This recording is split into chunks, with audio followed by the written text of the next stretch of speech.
Hey, we're actually early. I'm on time, you guys. I'm on time. Let me tweet it out. On time. Liveness begins now. How's everybody doing? I've been looking forward to this all day. I'm really excited to talk about the MCU and Avengers and everything, especially with the movie coming out this Friday, which seems ridiculously early. I'm still not sure if I'm here for the summer season starting in April. I miss when there's a bit of anticipation waiting for the summer season, but that's okay. But so I guess the first question for everybody in the super casual MCU chat is, are we excited for Avengers Infinity War, or are we afraid because of all the hype? I mean, the reviews have started to come in now, and they're really good, and that frightens me a bit.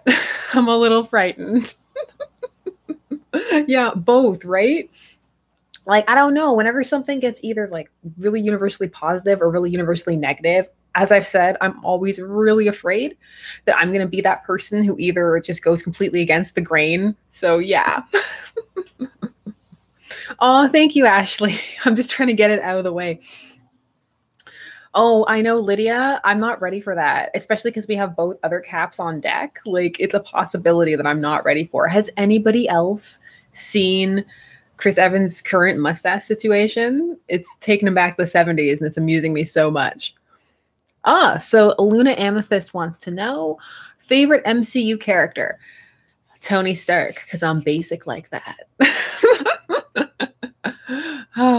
So how early are people going to see this movie? I managed to get tickets for Friday, and I'm actually going to get to go with my husband because we managed to secure a babysitter. So very stoked for that. Sam's good too. Loki's great, and there's all that classic Loki feels. Actually, there is a video that Tom Hiddleston did recently about looking back on 10 years of Loki, and it made me feel so incredibly old to think that it was 10 years ago and that these started when I was 18. I didn't need that reminder in my life. Oh, you should definitely do that cosplay. Those would be great cosplays to do. All of them. They all sound really fun. I'm always impressed when I see the people with the full-on helmets in their cosplay. It just looks so great. Speaking of, did any of you see the red carpet live stream of the Avengers Infinity War red carpet? Because I ended up watching all of that, all of it. It wasn't that interesting. Did you see the part where they all had to name as many characters as they could in like a minute, and all they wanted was a poster? I was so upset for them. It better be the best poster of all time. And the host creased one of them. I was so upset for that person. I know, right? Movies are so expensive. Like Luna Star is saying, they're so expensive. I used to go so much more frequently, but now, of course, you got to pick and choose because you can't go to everything. There's too much, and finding seats for a regular showing is difficult up here, at least. Like, it's either AMX, D-Box, VIP, all of that stuff. I know, a poster with autographs would be really cool.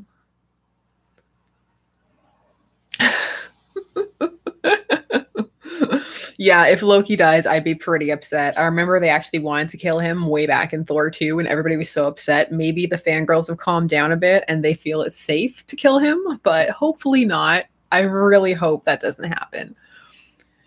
If there are deaths, I just want the deaths to matter. That's all. I don't want any frivolous deaths because it's serious business Harry Potter style. Like, people died because it's war. It's like, no, I want their deaths to have narrative meaning. That's all I want if there have to be deaths. You know, I want no deaths. No, we're not doing spoilers. That's why I'm doing this beforehand. Because I knew if I did it next week, Tuesday, on that stream, we would definitely probably get some spoilers. Yeah, definitely, probably. That's good grammar. Actually, today I got a Harley Quinn sweatshirt in the mail. I was going to wear it tonight, but then I realized I was going to call this stream the Avengers stream, and people might be like, what are you doing? Why are you wearing that? I was also, it's so warm. I want to wear it to the premiere, but I know that someone would call me out and be like, that's DC and this is Marvel. What are you doing? Oh, yeah, let me, I can't do it. I'm too afraid. Someone will yell at me. There are gonna be people cosplaying and stuff. And if I show up as Harley, like, I just do my hair like this, wear the shirt, do the eyes, and be like, I'm at the right movie, right, guys? Let me type it so we can all do our responses. And why? No. Oh, Josie, I'll probably time that a bit closer to Voltron's upcoming release, which is only in another month because they're doing those shortened seasons. And so they're really pumping everything out. I'm low-key worried for the next season, depending on how things go, but it'll be interesting no matter what. But yeah. Yes, tell me the ships.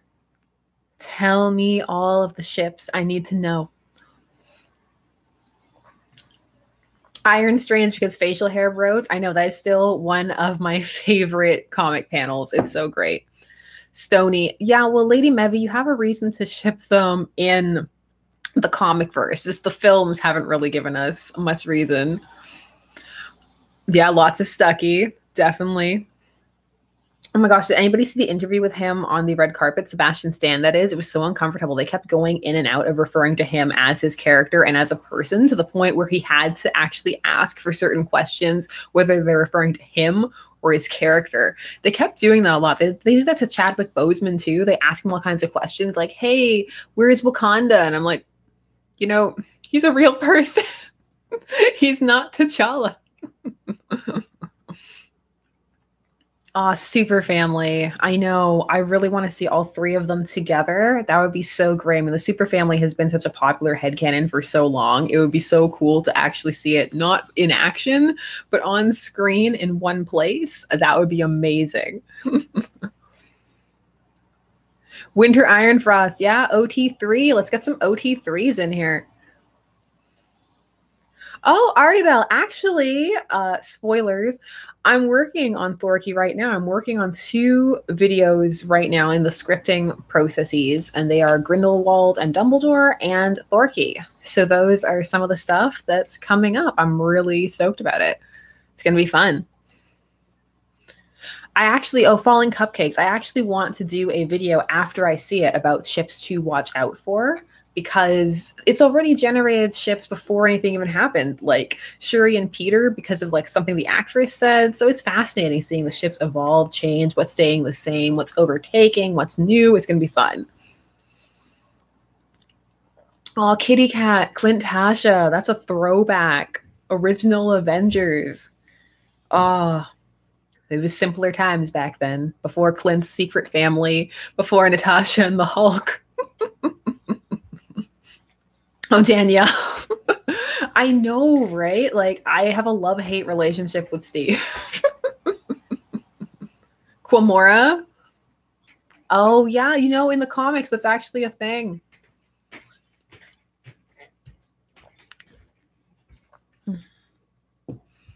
Let's see.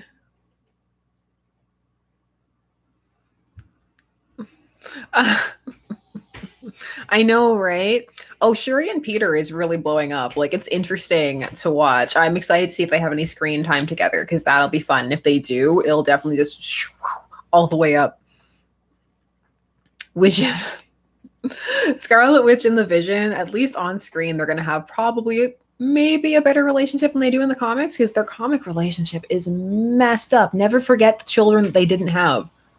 That comic arc. I'm still not okay. It's been years. I will never recover from the fake children that she imagined into existence. It was dark. Oh, Thor and Hulk. Oh, you guys, I'm getting so much ship nostalgia from this.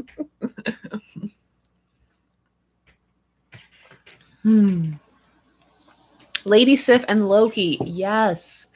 That ship, I have actually been shipping that Loki in the background for years now. And she wasn't in Thor 3, so she's probably okay. At least that's what I tell myself. Starkquill. Starkquill could be interesting. I hope they don't write them too similarly. Otherwise, they'll just be sassy, sass, similar sass. All of the sass. Yeah, actually, for those who don't know, I collect fandom nail polish, and Danielle's making a Loki joke. That's actually what my Loki nail polish is called. It's Loki. Ha ha ha. Oh, Sammy in the comics, her powers are a lot different in the comics, and she's grown to the point where she can actively manipulate reality. She's a very powerful mutant, and so she imagined children into being that did not actually exist, and someone had to tell her that they didn't really have children because he was an android and that's not possible and they weren't real. And it shattered her mind. It led to the whole House of M incident, which wiped out mutants for a while. It was a whole thing. It was a thing.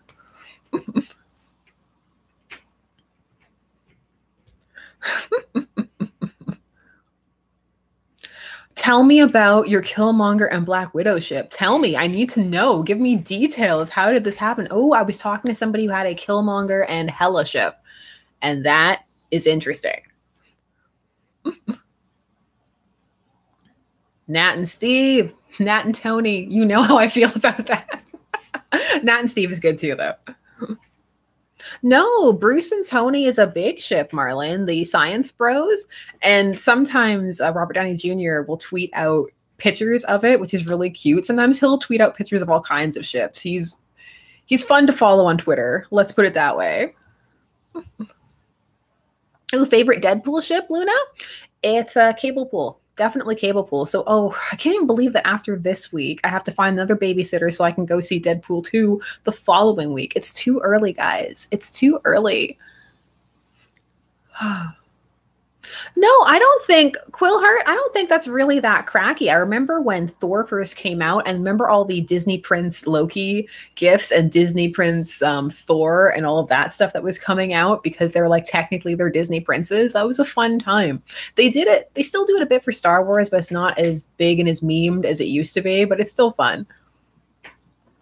Yeah, Winter Widow. That would be cool. And Sebastian Stan wants that one too. Josie, I like to believe that she's still alive. I really do. And yes, Loki is my favorite Disney prince as well. It was from, people would take it from the scene that they deleted where he pulls up on the horse and just the hair in the wind. And oh my gosh, vintage Loki.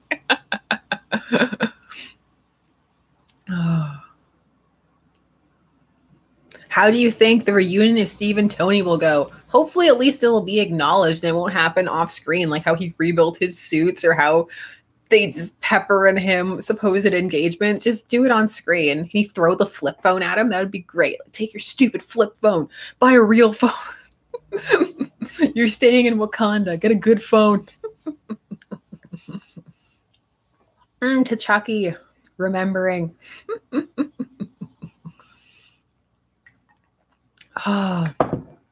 You know what I saw today? Because I'm always looking up new articles and stuff like that. And of course, IO9 just threw this at me across my Twitter feed, and it was Avengers themed sex toys. And I was like, why? Why did I need this? I knew it existed, but I didn't need to know about it. I much preferred all of the articles about tie-in makeup. But then, of course, I was curious, so I had to know what they were doing with each character, and now I know. And my life will never be the same because also like the way they've done it, like gender wise, it's kind of side-eyeing it a little bit. Iron Panther is just a great ship name. It's so good. It sounds like a separate hero. Let me see. I can't with Typhoid Mary and Deadpool, especially after what she did to him and how they never acknowledged it in canon as the rape that it was. That was really uncomfortable. It was like how it took years for them to acknowledge the Deadpool and Tarantula thing and for the author to issue an apology about that. And really, that was only just an excuse of like, oh, I was going to address it, but then I went to write something else and I didn't think it mattered. Oh, Danielle, you know what they have for the Hulk. You know. Come, you know. I hope that they don't overdo Shuri. I like Shuri. I just, oh, you're already at the cinema? Jealous. Jealous. It's gonna be, yeah, I hope it's good. I just want it to be good. And of course, I'm looking forward to all of the trailers and hopefully you get a good crowd. It's always best to see these things with a fun crowd because if you get a bad crowd, it's bleh.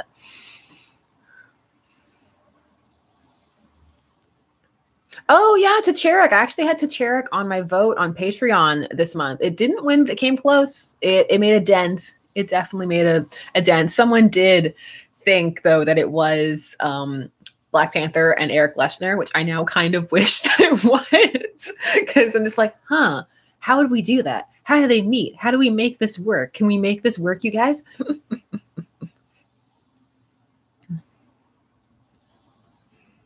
Let's see. I would love, yeah. I just want, I don't know what I want. I'm kind of glad that they've been vaguish with the trailers. There are articles that have big headings that are like spoilers, spoilers, movie reviews, spoilers. I'm like, you know, you can write a review without spoilers. It's not that hard. Let's talk about the mise en scène and all of the other stuff people used to talk about in movie reviews. It's fine. Oh, I know, Allie. You're gonna have to turn everything off. You're just gonna have to live in like a dead zone. No internet. Don't talk to anybody. Don't call people. Just nothing.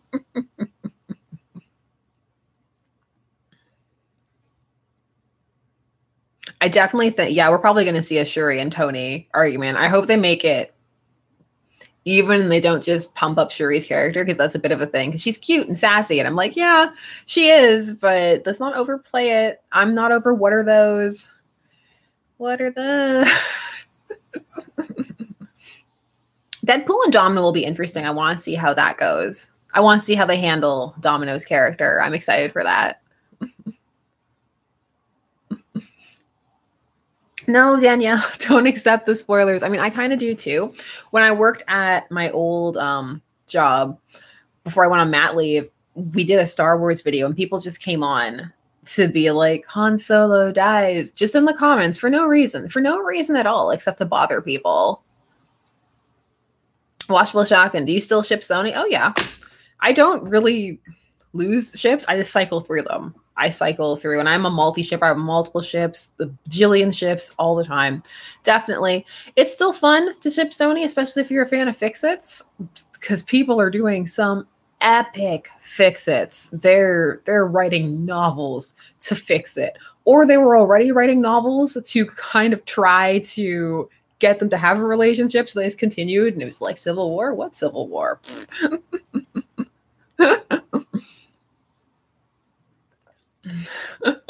Scooby Natural. Scooby Natural was a fun time. Also, the fact that they keep calling it like an ambitious crossover event, it is in terms of the amount of actors and everything they had to do and the building up of a universe in film is interesting from a filmic standpoint. But from a comic standpoint, it's not that exciting. It's like these are characters who all exist in the same universe. It's like crossing over characters from the same property. It's like it's only interesting because of all of the behind the scenes legalities and how much I imagine they had to pay the actors and everything. It's a nightmare to think about. A nightmare. What are your thoughts on the Venom trailer? I think Venom looks good. I like it. I think it looks better than it did in Spider-Man 3. I'm not here for the pronunciation of symbiote. Symbiote. I can't even say it. Symbiote. It just sounds wrong. I've spent too many years hearing symbiote. That's what I want. Somebody actually wrote an article about that. They were like, everything wrong with the Venom trailer, and it was just symbiote.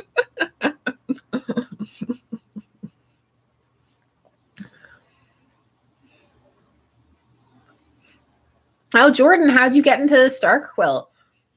It's interesting. Like, I was kind of intrigued in it as a ship because of the comics. Like, when I say I'm intrigued by a ship, it doesn't mean I ship it. I'm intrigued by, I'm intrigued by most ships. I just find them all very, very interesting. And I have to sneeze, and I'm trying not to. I don't want to sneeze on a live stream. No, thank you. How do you guys feel about Thanos's character design? I need to know because I don't find it menacing. I don't know if I'm supposed to, but I don't. Of course, we remember Hawksilver. Hawksilver was everywhere. And remember all the theorists who thought that he was still alive and that he was just going to show up and it was going to be this amazing moment where it was like, oh, yay, Quicksilver wasn't just there for no reason.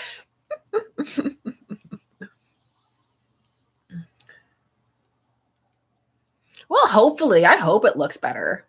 I mean, I'm not sure if it actually looks better, if everybody's just so excited to see everything all together, all rendered, but I hope it looks better. I'll see it on Friday and I'll let you know. That'll just be like a spoiler-free treat, a spoiler-free tweet for those of you who were here. I'll just tweet out, looks better or looks worse, and then you'll know what I'm talking about. What is Hawksilver? Hawksilver is Hawkeye and Quicksilver from back in the olden days of Avengers 2. Oh my gosh, Avengers 2. The memories.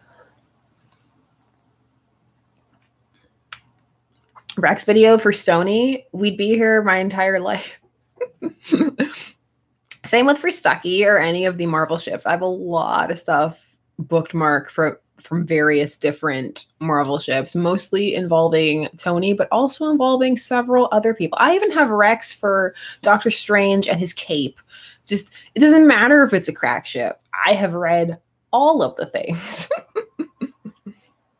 Oh yeah, there are DC Marvel crossover ships for sure. I think the one I'm most fond of is probably Wondercap. I do like Wondercap. Also, I'm anally thinking of redoing the intro to that video just because how tinny it sounds really bothers me. Yeah, I've seen the Gamora and Tony ship. I mean, I don't know if they should ship it from the comics because the whole point of that panel was that she was really disappointed and found him really unimpressive. So I don't know if that's a good foundation or not. I don't know why T'Chaki won out over Winter Panther as a ship name. I really don't. Winter Panther sounds really just exciting.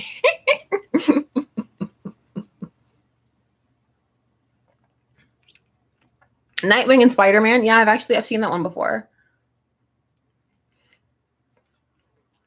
Deadpool and Harley Quinn, it makes a lot of sense. I can see why so many people do ship it, and the art is absolutely gorgeous. And essentially, they fulfill the same function right now in both of their companies. Oh, Kelly, can't the reason just be that people want to see Quicksilver? Can't that be reason enough? What about Scarlet Witch? Some happiness for her happiness. Oh, there's nothing wrong with a ship being cracky. It's all in good fun. Okay, guys, let me know, what is your crackiest MCU ship? I'll type it too. I don't know why I'm typing it like it helps, but I am. If I could spell, that would be great. There we go. Because there were some, I think the MCU is something where I think I've seen every ship. I don't think there have been characters that I haven't at least found one fic of them shipped together somewhere. It's just, it's so much. Oh, remember, what was the big one? Does everybody remember Hawkeye and Coulson from back in the day?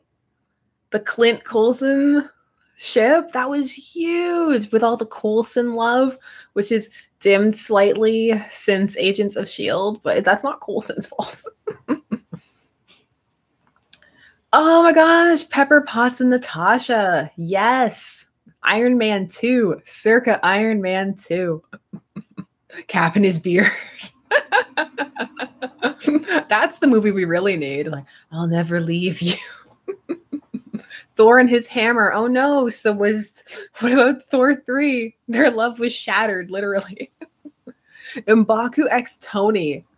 I need to know how that would happen. That's beautifully cracky and I love it. I like Pepper and Happy canonically. Like, they're a really fun canon ship. I was kind of hoping they would go that way. I do like what they did with Pepper and Tony, but then when they stopped showing it and she just started essentially like doing everything for him, it was like, Tony. Black Panther in his new shoes. You guys are great. Clinton Coulson, that was happening in Avengers. That was huge. It was everywhere. I would read these massive multi-ship fics where you would have all of the ships, and that tended to be a peripheral ship. It also brought in the what was going on in Canada at the time of Clint being deaf. So that was really fascinating as well. So you got some really thoughtful pieces because of that. Yes, kitty cat, keep the love alive. Darcy. Darcy was everywhere for a while. She was the fandom bicycle, and they upped her role in Thor 2. It was a huge thing. I remember Darcy Loki, Darcy Thor, Darcy Tony, Darcy Natasha, Darcy Bruce, just Darcy everybody. She was everywhere.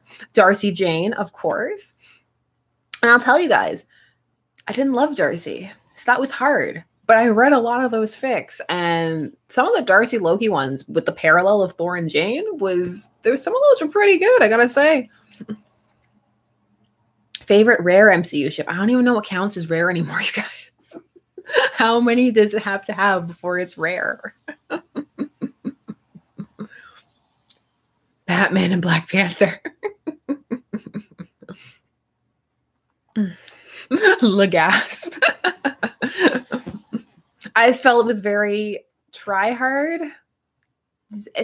Mew Mew. That was what got me, I think, the most. Mew Mew. What's the Tamara? Mew Mew. Oh, it's so cute. She can't pronounce Mjolnir. Oh, ba-da-ba-da. She's incompetent. So cute. I'm still bitter about this.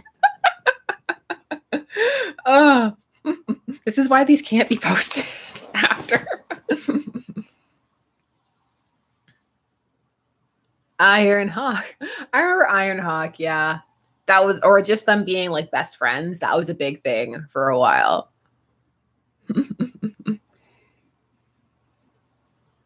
Oh, I know. I like Tony and Bruce. I do always have a problem with the scene at the end of Iron Man 3 where he was telling Bruce his life story, and Bruce was like, oh, I wasn't listening, even though I too have lived a life full of horrible trauma that has left me scarred for. I was just like, oh, come on, it's not funny. It was one of those lines in Iron Man 3, which is always an abrupt tonal shift, which I think was my biggest problem with that movie, like a really abrupt shift from drama to comedy that it was literally at one point when he got hit by a truck, like literally happened.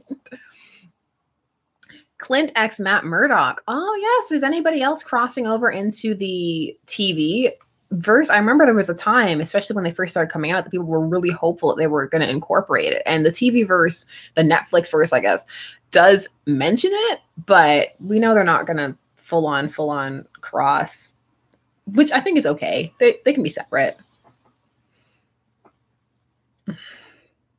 I don't love the he's adopted line. I didn't freak out about it, but outside of the whole problematic nature of what it says about adoption and being integrated into a family and everything like that, it just didn't fit narratively. That was my biggest problem with it. I was like, we just spent Thor and all of this time establishing that they love each other as brothers.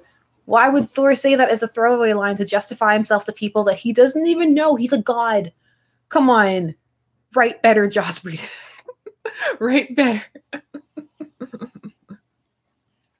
Controversial Marvel ship. What counts as controversial? Okay, I gotta ask you guys.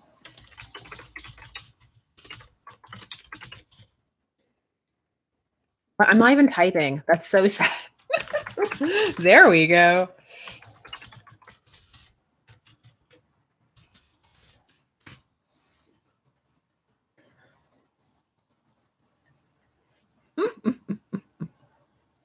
Blame the scepter. Blame the scepter for everything. Everything is controversial if you try hard enough. Don't let your dreams be dreams. That's right, guys. We can try. Iron Dad and his Spidey son. Oh, yeah. What are people calling that again? Oh, I forget. Yes, people do still consider Thorky to be controversial. I'm writing that vid right now, and it's a lot of fun. I'm enjoying it. I do always enjoy the videos where there's a bunch of side stuff. Let me know if you guys do too, because I really like diving into all the social aspects. I know some people feel that that takes away from the ship, but I like to think that there's a fun balance of both talking about ship and talking about social stuff, especially when the ship has more of that going on. Like some of them don't have that going on at all. Like say a Spidey Torch. Like Spidey Torch doesn't have anything like that going on, but something like Thorgy definitely does. Oh, Enchanted Elliot, that's fine. It's not everybody's cup of tea. Not everybody has to like it at all. I can imagine for people who don't, this must have been like the worst decade as people just saw it get more and more and more popular, and there is no way to escape it. Although I think at this point it is becoming a bit the backlash I've noticed is starting with people like, oh, these movies are all lame, and so are the people who like them, blah. And I'm like, are they, or is that partially backlash? It's hard to tell. It'll be easier to see in retrospect when we're all done with this and all of the fervor has settled down, which will happen eventually. And then we can look back with clear eyes and be like, which of these movies were good, which were bad, what worked, what didn't. Which reminds me, oh, Frostmaster. Yeah, Frostmaster after Thor 3 was it was surprisingly dark though, wasn't it? Frostmaster went to some dark dubcon places. It really did. I have to ask, I love anime, Enchanted Elliot, I do. I have to ask, what is everybody's favorite MCU film? Let me know. Give me your favorite. We'll do faves first and then least favorite. Frostmaster is Master Sakaar from Thor 3, Jeff Goldblum, and Loki. It's the whole, how did he earn his favor so quickly? Well, if you're a shipper, you know how he earned his favor so quickly, don't we?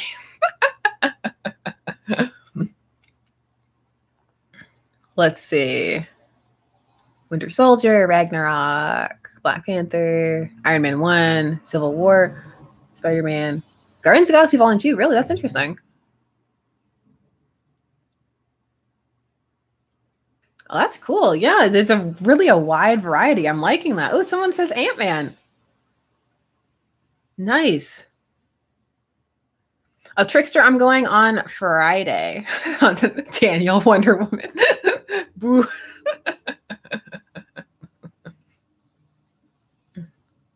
Let's see. All right, so we've seen faves.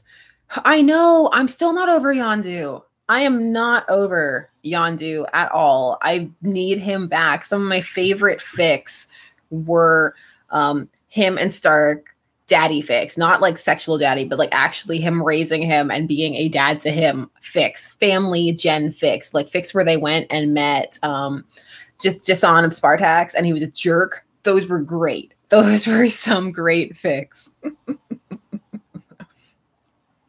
I know, all of you Yondu. He had so much more potential. I'm so sad. To me, that's what I mean by a cheap throwaway death for easy pathos. It's just, ugh. Yes, Izzy, those do exist. Oh, I need to start doing Rex vids again, apparently, because I have so many Rex. I just worry because they're not usually fics that are universally like the biggest fics in the fandom, but there's just stuff that I read, say on like a Saturday night, just flicking there. See, that's why I played that game last Saturday, because Saturday night is not my out night. It's my chill fandom doing what I want night. Let's see. Oh, Deadpool and Cable had better have a bromance. Okay, so we've seen faves. Now, what was everybody's least favorite? Pick the one that you hate the most and tell me why. I need to know. I need to know. Iron Man 2, I still can't remember the plot. Ultron movie, Kelly movie. Ultron because I felt nothing. Hulk. Oh man, I actually forgot about the Incredible Hulk. It's still not my least favorite, but I did forget that it happened. I am the man. Dylan.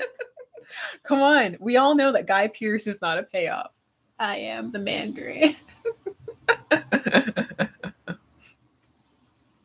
Oh, because everybody, Mark Ruffalo sucks.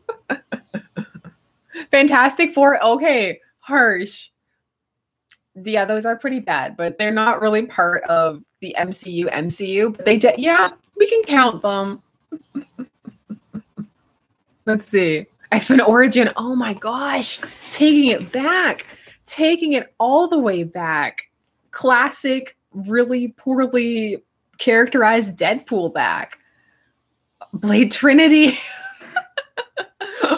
All the stories about how Wesley Snipes was to Ryan Reynolds on the set of Blade Trinity have really, really upset me. I'm not okay. I'm still not okay, and it's been years. Oh my gosh.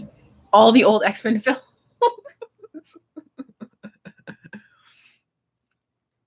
Thor 1 fell asleep halfway through. I remember the Deadpool game. That was fun. Okay, I think my least fit for me, let's go through. We rewind. I think the ones that bother me the most, Iron Man 3, Thor 2.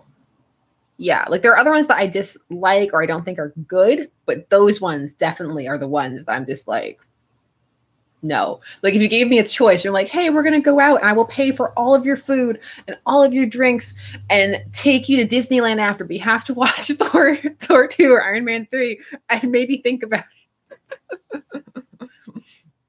I might have to think about it. Oh, Darcy's intern. Like, oh, she needs more of a character thing. She needs even more lines because ha ha ha ha ha. Also, Natalie Portman just so didn't want to be there, and you could feel it. And that was another one with the really intense tonal shifts with the humor. It was like, my brother's dead. Oh, can I hang this hammer up on a hook? I don't know. Let's find out. Oh, my mom's dead. Crazy wacky chase scene. Uh-huh. I just want things to happen at appropriate times. You can't play with my emotions. Thor 3. Oh my gosh, I know. Let's kill everybody. All of the Warriors 3, except for Sif, because she wasn't there. Just Warriors 4, rather. Dead. Just kill dead. And why even have them if they were just going to kill them? Everything else about that movie I like, though. Jane was weak as a character, and I feel that is partially because of Natalie Portman's performance, because you could tell she just wasn't into it, and then they didn't give the character anything to do. They made this big to-do about, oh, we're upgrading her to being a scientist, which firstly is an insult to nurses, because that is not an upgrade. It's just a different job. Nurses work really hard and deserve way more respect than to have their profession wiped out with something else and be called an upgrade. Like, blah. But then they did that, and then they didn't really do anything, and I will forever laugh at if we live in a world where science and magic are one and the same. It's still one of my favorite clips to use in my videos. It's just so ridiculous. Oh, I know. And then they just broke up because she didn't want to be in it anymore. And I don't blame her. They're not her kind of movies, and that's fine. But you would think you would do some research or stuff into what kind of film and fandom you're getting into before you would just dive in feet first. Now you're reminding me about all the things I didn't like about some of them. Don't do that. We'll just be ranting for the rest of this video. She wanted that Disney money. If she really wanted it, then she would have come back for all of the other like sweet checks, like Gwyneth Paltrow for her Pepper essentially cameos at this point. No, Phoenix. Next week we will have a DC week. We're gonna go through all the fandom super cash just like this because it's fun. It's fun, and sometimes I'm scripting the really heavy stuff. I'm like, man, I just wish I could rant about this because that's not what those videos are about. They're about presenting as unbiased a viewpoint as possible of different arenas of a ship. I actually got a comment the other, I know, why is Clint have a wife? I actually got a comment the other day, which was all about like my opinion in the Know Your Ships vid. It was like, oh, like, I can't believe you think this and your opinions changed so much. And it was like, okay, but they're not my opinions. I've made that very clear several times. Unless I'm doing something really self-indulgent like Iron Jewel or Iron Man and Natasha, it's always just about the ship and how other people feel about it in general. I don't know. That comment really to use a colloquialism, which is something I don't like, it really triggered me. I was really triggered. And I was like, oh, why am I so triggered? And then I was upset that I was triggered. And then I just had to go and play Homescapes to calm down. Oh. All right. I'm actually... Well, OCs, I don't mind OCs. As long as they're well written, I have no problem with OCs. And I don't mind OC canon ships either. I can see why people don't like them, because a lot of people want to read stories about the actual characters and they feel that OCs are veering too much into original fiction. But me personally, I don't mind.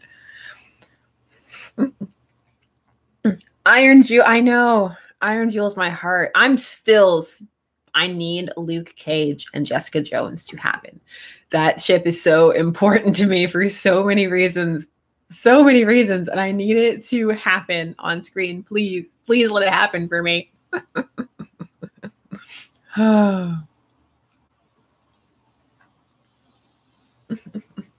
Yeah, I know, Kyle. I try not to. It's just every now and again you get that one comment that just pierces right through, and it can just be the kind of day you're having. Like maybe you're having a bad day, or just something is going on. It just gets you right in the feels, and then you're down. You're down for the count. I didn't see the Cap Iron Man sex scene coming. If that happened, I don't even know. The fandom would explode. Can you guys imagine? You never called me. I didn't need you. Yes, you did. Oh, that's probably the porn version. I've written it, guys. You don't need to watch it. It's fine. You don't need to see any of those sex toys or anything. We're ready. We got this. Oh, down like Dylan, you're never gonna let me live down the omnibus, are you? I collect comic omnibuses, you guys, and I have some that I really hate, but I can't get rid of. It's bad. Like if I ever did like a fandom giveaway, I would give those away to somebody who actually wanted them, because they are cluttering up my home, but I can't get rid of them. They were so expensive. Oh, Daredevil and the Punisher? Yeah, I can see that from their series for sure. Like, oh, I'm thinking now to all of my back in the day, guys. There was a video that I was going to do that I never did do, exploring all of the elements of the Kilgrave Jessica Jones ship that was burgeoning at the time, and I didn't because it was early in my channel and I was afraid. But it's always something that I've wanted to come back to and just examine from an academic standpoint and an non-bashing, unbiased standpoint. I find it fascinating, and I think it's worth talking about. And there's a lot of things in ships like that that are worth talking about and discussing as to why they're happening and how some people can find them cathartic and helpful. So, you know what? Maybe one day. I mean, I didn't really like Jessica Jones season 2 as much as the first one, but I mean, yeah, it's okay.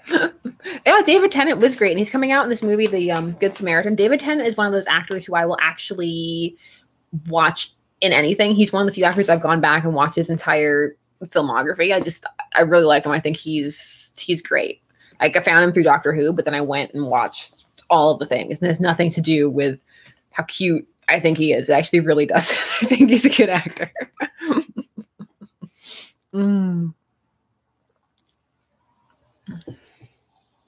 Let's see. Natasha Stark and Steve. Yeah, the Hamlet he did was really good. I agree. I know he's starring in Good Omens. I'm excited for that. All the Neil Gaiman adaptations that are coming out, it's fun. American Gods was, a decent time. So yeah, I'm hyped Sophia too, especially because they said he had a 4-film deal. And I was like, I'm here for 4 cable films. Yes, please.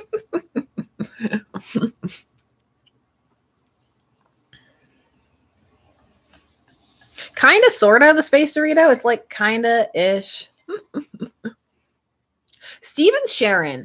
Steven Sharon could have happened, but they didn't work through it correctly. And the way they had them meet in Captain America 2, it just... Also, I was watching the red carpet last night, and they were talking about how great the writing is in the Captain America movies. And they're like, they're so good at writing Captain America. And I was like, I like the Captain America movies, but they are not really about Captain America. After the first one, they really shift into being about other people. So I'm like, are you saying that it's good that they're not writing him, Steve? Blade would be great. Just a new updated Blade. That would be great. Winter Soldier is good. The Winter Soldier is good. And like the explosion of hilarious Bucky fangirls that came when he did the hair whip around will forever be a great moment in fandom history for me. When people realized that it was the same guy from the first film, they're like, oh, it's Bucky.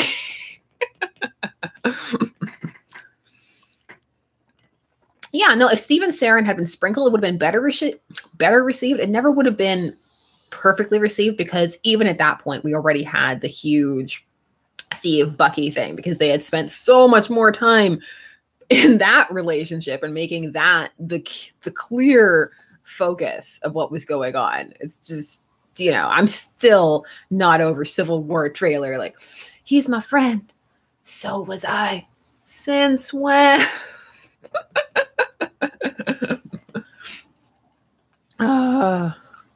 Bucky straddling that bike changed my life. That's so good. I can't say anything. Loki pulling up on horseback in a deleted scene changed my life. Why do I keep doing that? I've got to pick the cup up. I gotta stop leaning out of the camera. It's weird.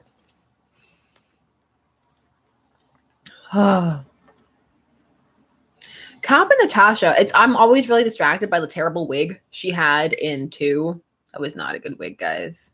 Just no. And you know, there are so many good wigs out there that I was just so distracted the entire time. I was like, but you could have gotten a good wig.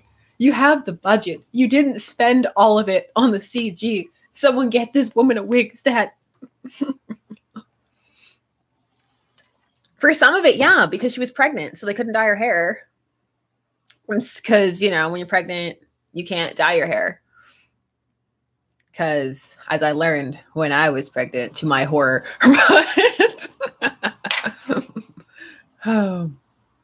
Deadpool x Cap. I would just love to see them meet because their comic relationship is so cute with how much Deadpool loves Cap so much. But Deadpool loves a lot of people.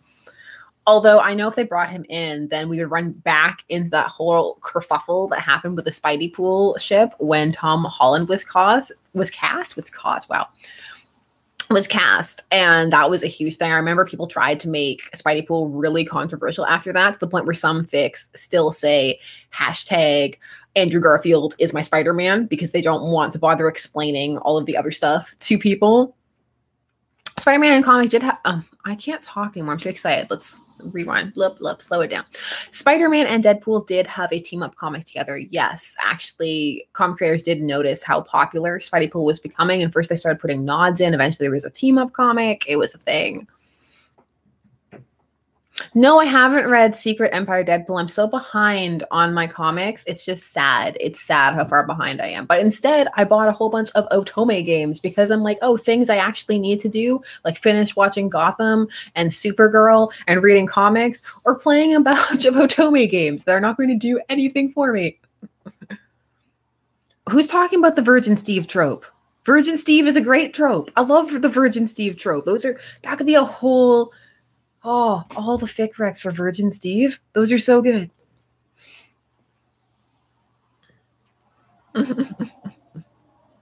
It's so easy to fall behind on shows. There are too many shows. I can't anymore. I can't.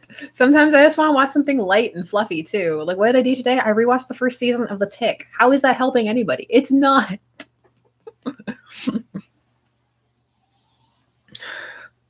Oh, I know. I'm not the Joker. I'm just someone who looks exactly like him and goes through the same arcs and has the same character designs. I'm Jerome and I'm back from the dead, but I'm not the Joker. Ships from The Tick. I'm from the live action one. Batman and oh god, blanking. But you know who I mean. Just don't watch Gotham. I have to. The Nick Marble Pot, guys. I promise. And it's happening. I'm working on it.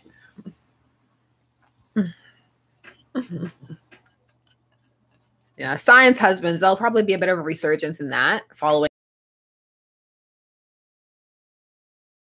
Tony's clothes. And he was like, why am I wearing Tony's clothes? And people were like, he knows if his clothes are Tony's clothes. But I was like, well, it's obvious. Tony has a very specific dress style. You would know if you were wearing Tony's clothes. I would know if I was wearing Tony's clothes. I'm almost wearing Tony's clothes without a blazer. Don't watch Gotham. No one else does. Ooh. Ooh. We need a Gotham Riverdale crossover. Yes. Yes, we do. Oh. Who in the MCU do you ship yourself with? Is my husband asleep? Can I talk about shipping myself with other people? I don't do that anymore. When I was younger, I used to imagine like, oh, what if I found myself in the universe like an OC? But not so much anymore. And like the characters I like are not people that I think I'd want to be with. So I don't have the patience for Mr. Tony Stark. You know, the other day I was looking up Robert Downey Jr. for something. It was last night, the other day. It is the other day, yes. And I typed in Robert Downey Stark and he still came up. I would love to see another Thor trilogy with the tone that they did for the last one. Also with almost no Earth, because Earth is my least favorite part of the Thor movies. I live on Earth. I don't need to see that. I want to see Asgard and space and other realms. One of the things I love about Thor the comic is that it's based off of Norse mythology and all the Teutonic realms and all of that. And that's so fun. I want to go there. I live here. I don't need to be here. Most superheroes would be difficult to date, especially if they're playing that whole, oh, I have a secret identity. I'm sorry I broke our 18th date. Why are we still together? Let's see. Friday and Jarvis. Keeping it in the artificial intelligence family. I need a new Rogue. I wasn't a huge fan of Anna Paquin as Rogue. Nothing against the actress, because I really like her. I think she's a great actress. I've loved her since, when she did her young kid stuff and everything, and True Blood. But just as Rogue, I didn't really feel it. Porn stuff. I don't need Earth and Asgard to interact. I really don't. I could watch an entire series just based off of the Thor comics where he never went there. I don't need to see it. It's fine. I mean, if he wants to pop in for the Avengers stuff, that's cool too. And his fun snippets for trailers were fine, but his movies, I don't need them to be so Earth-centric. I don't need that in my life.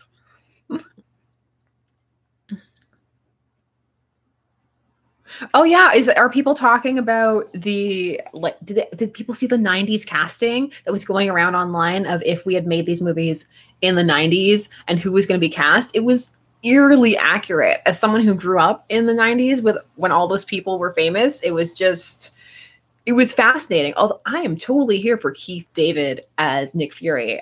I just need more Keith David in my life. Keith David is amazing.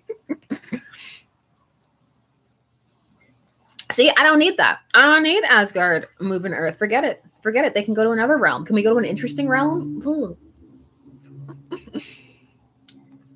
I'm curious too. Okay, guys, thoughts on Doctor Strange. Tell me the feelings about Doctor Strange. Did we like it? Did we not like it? Was it boring? Tell me. I need to know. I want to know.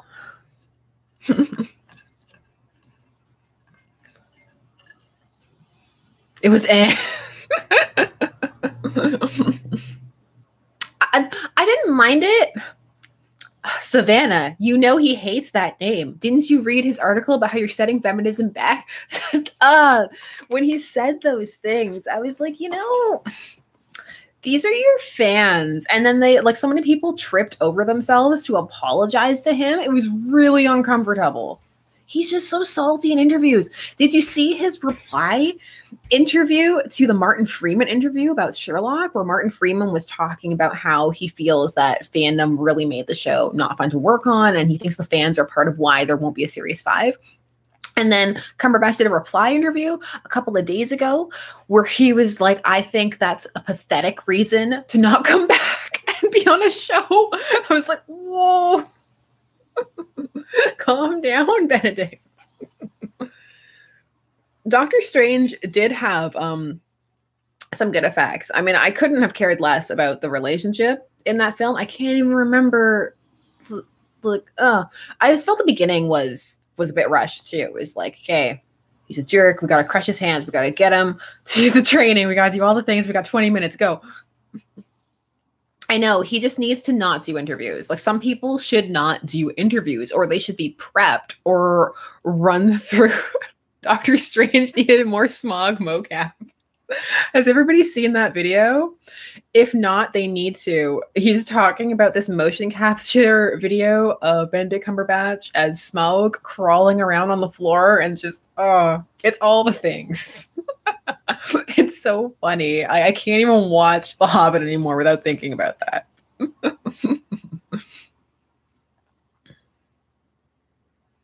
Where Darcy was secretly Hela?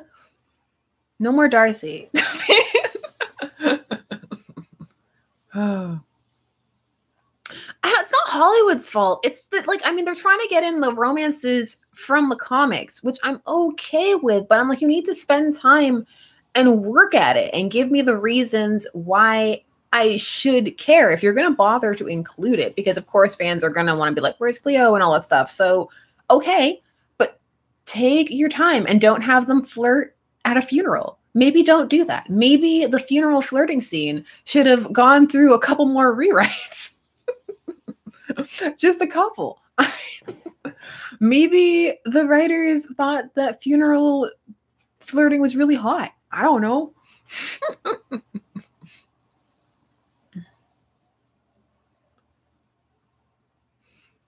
I like Rachel McAdams, but just, I wish it, like, the whole movie felt a bit rushed to me.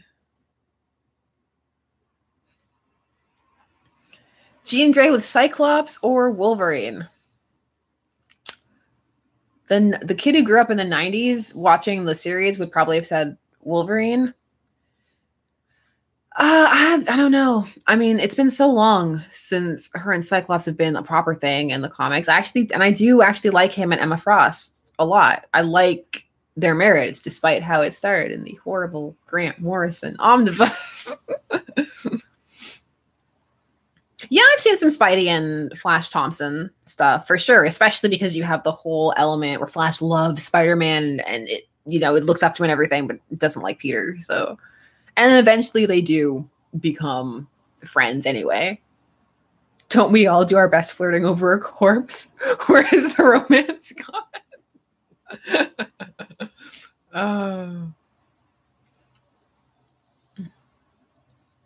Oh, it's fine.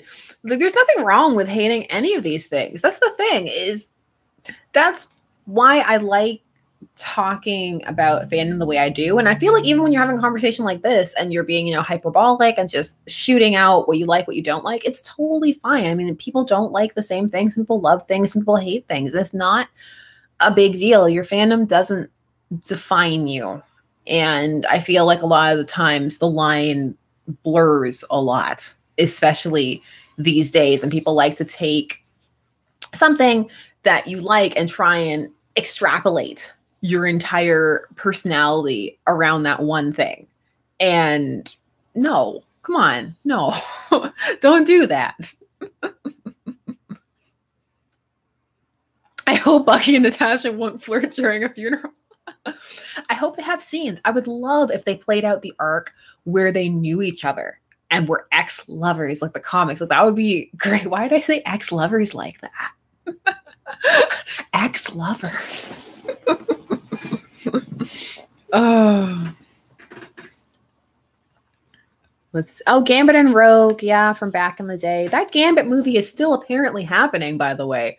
I keep forgetting about it, and every now and again there's a blurb like, yeah, definitely still happening. I'm like, does anybody still want this? Does anybody still care?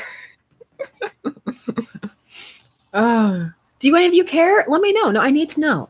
Do any of you, do you need this Gambit movie? Is it keeping you up at night? Do you have a calendar and you're checking off days? I need to know. Oh, yeah, I've read Harry Potter X-Men crossovers. I have the X-Men Star Trek crossover because that was a thing that happened. Which one is Gambit? What do you think of Channing? I don't know because I haven't seen him because I haven't made the movie. I don't even know. I haven't seen Channing Tatum in anything for a little while because I'm a hermit who lives in my house and just has my Netflix list with things on it like The Killing of a Sacred Deer. I don't. Tom Hardy looks okay as Venom so far. So like we'll see. I'm just here for the idea of more villain-based movies. That would be a lot of fun. I really like that idea of having movies that don't center around the hero. That's totally fine with me. Maybe one day my child will get to see a Gambit movie with Channing Tatum. I've seen Magic Mike. I've seen Magic Mike 1. I've seen Magic Mike 2. Like, yeah. I didn't watch them for Channing Tatum, though. I didn't watch them for the plot either, but that's fine. I wish Marvel took risks. That's an interesting statement. You know what? I'm typing, guys.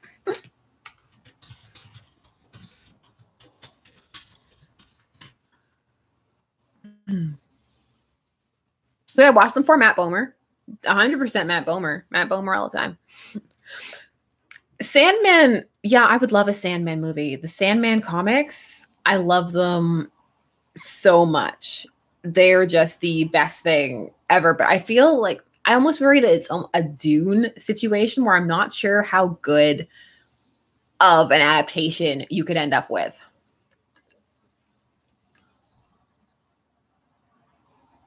Yeah, like a series of vignettes. That would be cool.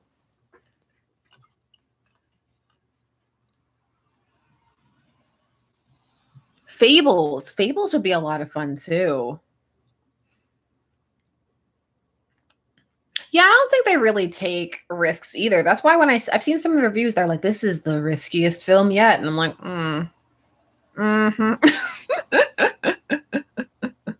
It takes guts to remake the same character so many times. I know, in a span of so few years, it's almost like they are a comic. I think he's been rebooted as many times as Peter Parker has in print.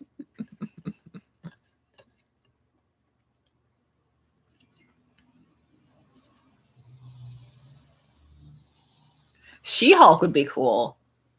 Like, yeah, She-Hulk would be an interesting one to see adapted. I actually really like the She-Hulk as a character. That would be fun.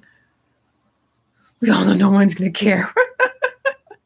Oh, the Hawkeye hate, you guys. Come on.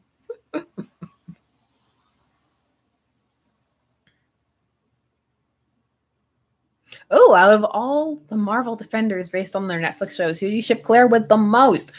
I'm still here for classic Claire and Matt. Claire and Matt. I read so many fics and also so many random fics where the tropes just got out of control.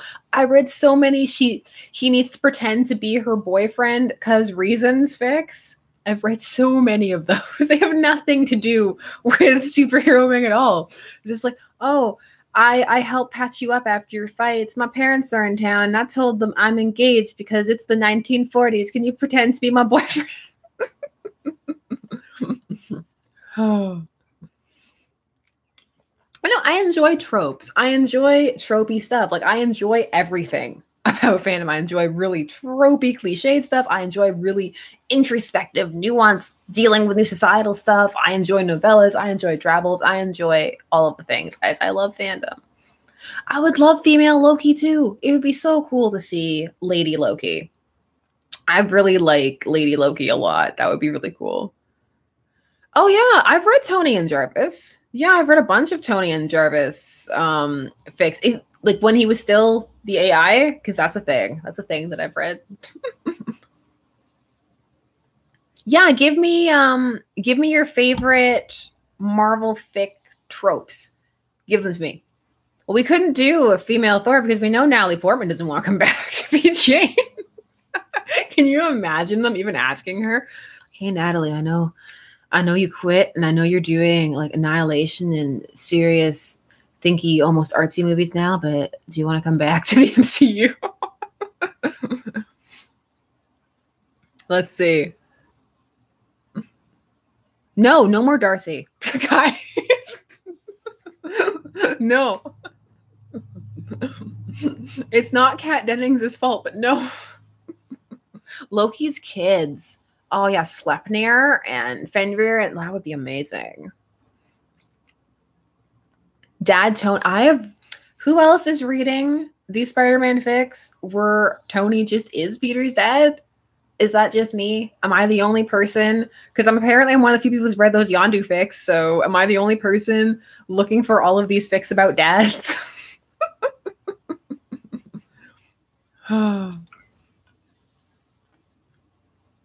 Oh yeah, Tony's Aunt Peggy.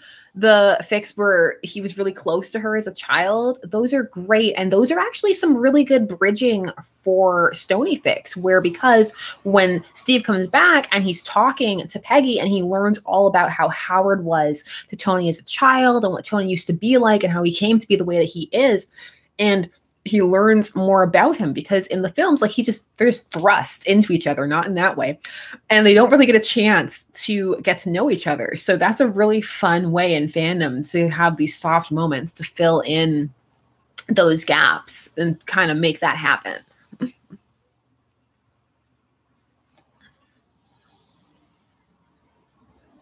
I actually might have read that fic where Bucky adopted Tony. Yeah, where like the Winter Soldier is around from when Tony's a child. Some of those, yeah, I've read some of those. I'm trying to think back to all of my fave head canons as well. Some of my favorites are where the team realizes all of Tony's insecurities and that he's really not okay. And the reason that he's designing all this tech for them and that he's letting them live in the Avengers Towers because he's really lonely and has all of these issues and wants people around and wants people to love and accept him. And I also love the fics where they call out Nick Fury for him still being like a temp Avenger. I love, what else do I like? Pregnant Loki fics, not because of the MPreg, but because of the bringing of Loki's kids and because it's a way to kind of end all of that friction right away. And then it's a way to get them back to Asgard because that's where they need to be. Oh, when Tony was in the car with his parents the night they died. That's an interesting one.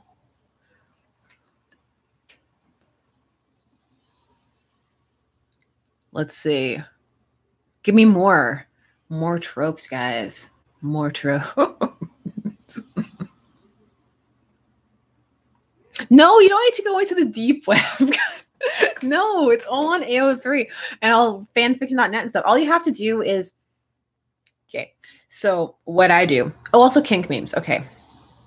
Kink memes can be a bit of a scary place, but if you are okay with scrolling past some of the smutty smut, if that's not your thing, you can find some really interesting prompts there. Also, sometimes I just pick a night, like I'm going through pages 1 to 20 of this pairing, or 40 to 50 or 60 to whatever, and I'm just going to go and I'm going to look at the fics, I'm going to bookmark them, I'm just going to read through. So, yes. Oh, another one I like, actually one of my favorite fics. I'm going to actually do a fix rec for you guys because I'm having a lot of fun. I'm going to actually have names and links. One of my favorite fics is called Breathe.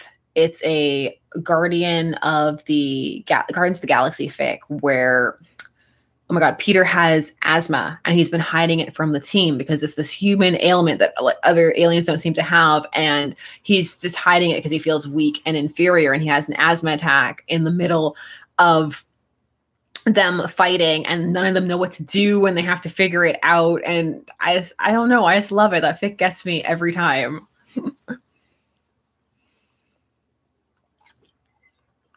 Oh, Rachel, have you read it?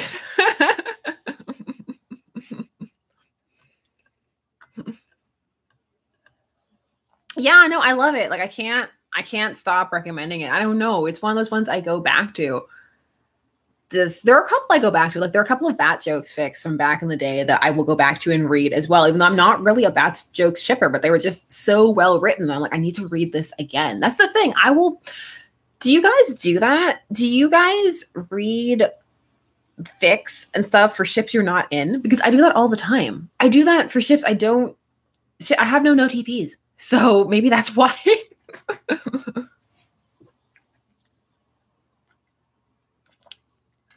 Oh, that's fine. Like, if you don't like Stucky, like, that's fine. Like, there are reasons not to like it, too. That's the thing. But that's a bit harder because that is the dominant ship. But the nice thing about the MCU is that there is so much other stuff that you can find other pairings if the dominant ones aren't your cup of tea. I mean, even when I was going through my Tony Natasha phase, there's a decent amount of stuff that you can work through that some of it I really enjoyed. Some of it was really good. Oh, Yacht and Loki, those are really good too. Yeah. Oh, there's so much good stuff. Ah, the memories.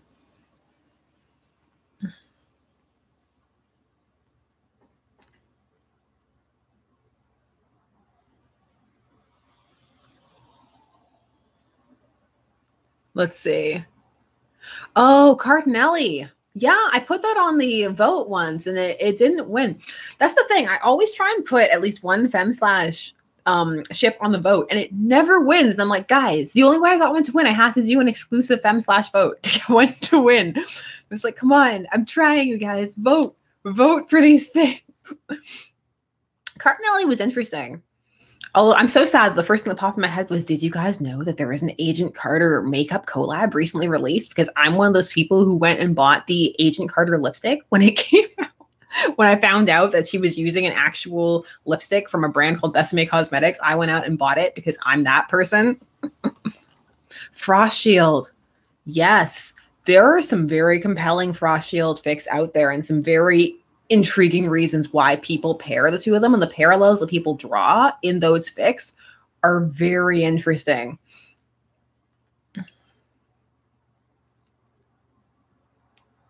Has anybody else seen the Loki Lotor ship?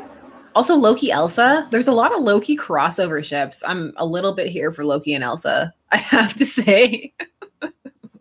Yeah, Allie, do it. They're also they have a Infinity War collection coming up, so that's why I'm waiting, because I want to see how that one looks and if I want that one instead.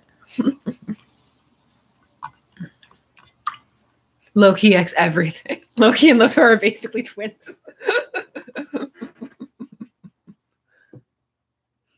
Loki and Harry Potter. Harley Quinn and Bucky Barnes. Let me think about it. Let me think about it. Kind of like it. Oh, I've seen Maleficent and Loki too. Yeah, Loki and Belle. I've seen that too. Harry is Loki's son. That's amazing.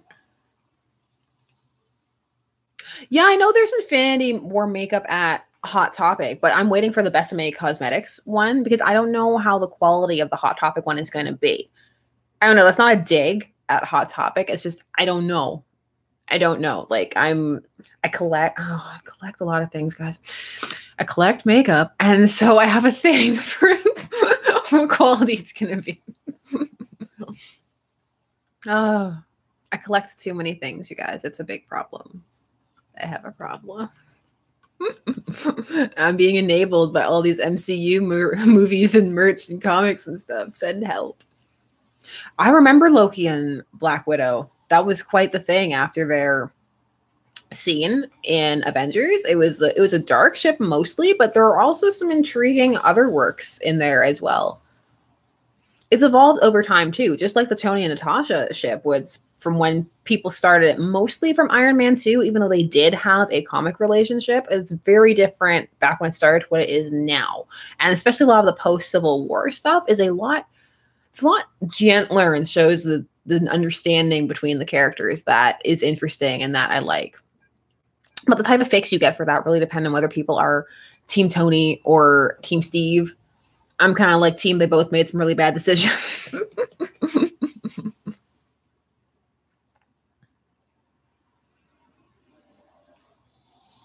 Let's see what y'all are saying. Team Bucky. Steve's already Team Bucky. Bucky's got a lot of canon support, you guys. Has Loki and Kylo Ren been mentioned? I don't think so. I don't think it's been mentioned. Now it has. We mentioned it.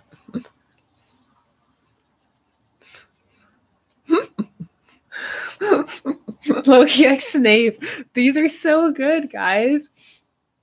I feel like I want to just do...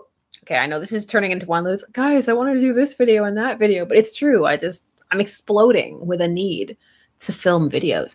But like Loki top 10, like top 10 crossover ships. I'm actually low-key writing like a top 10 supernatural crossovers thing. Do you guys need it? Do you need it in your life? I need it. Loki ships. Team Natasha being on both sides. Yes. Team There Are No Sides. I've read some good fics like that too. I've read a couple of really interesting fics where it's Bucky is trying to form a new image of himself, but he finds interacting with Steve very difficult because Steve knew him before as he was, and he's not that person anymore. But Steve needs him to be that person because he needs that kind of cohesion to add coherence to his life that he is now living, disconnected from everything else with nothing else familiar except for Bucky. And so some of the fics deal with the idea of Bucky trying to find his own path. And actually, there's a decent amount of those that are Winter Iron fics, where he finds that in Tony, where there are no expectations, and he can just kind of go down and hide in Tony's lab, and Tony doesn't even talk to him. And so he just has all this really quiet alone time because he just needs the time to think. And then him and Tony kind of bond and form a friendship. Usually Tony fixes his arm, and then, you know, things lead to other things. Bada, bada, bada, bada, bada. You know how these fics go.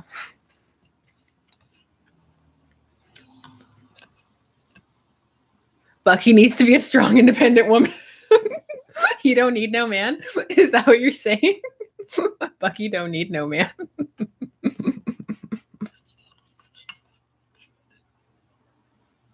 Stony, but Steve cheats on Tony with Bucky. Oh, the pain of it all. Trying to be patiently waiting for Supercorp. I know. Look, it's gonna be long. It's gonna be long, you guys. Loki X Valkyrie. I was kind of here for that from that one picture. I know that's all it takes. Just one picture. I'm like, huh, are there people writing about it? Are there fics? I need to see. I need to go read them, guys. Bucky and Cable. It's getting real interesting here, guys.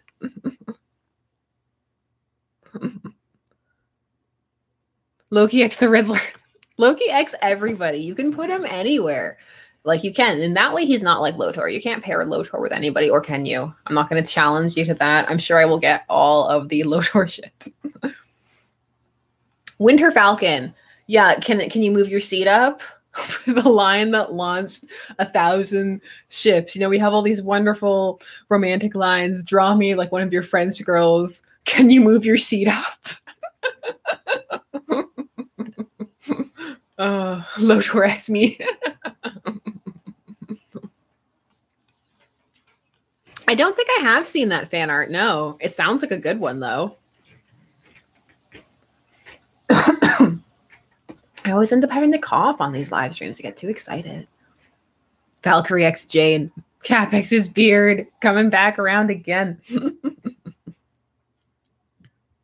Doctor Strange X's cape, but that's kind of low-key canon, so doesn't count.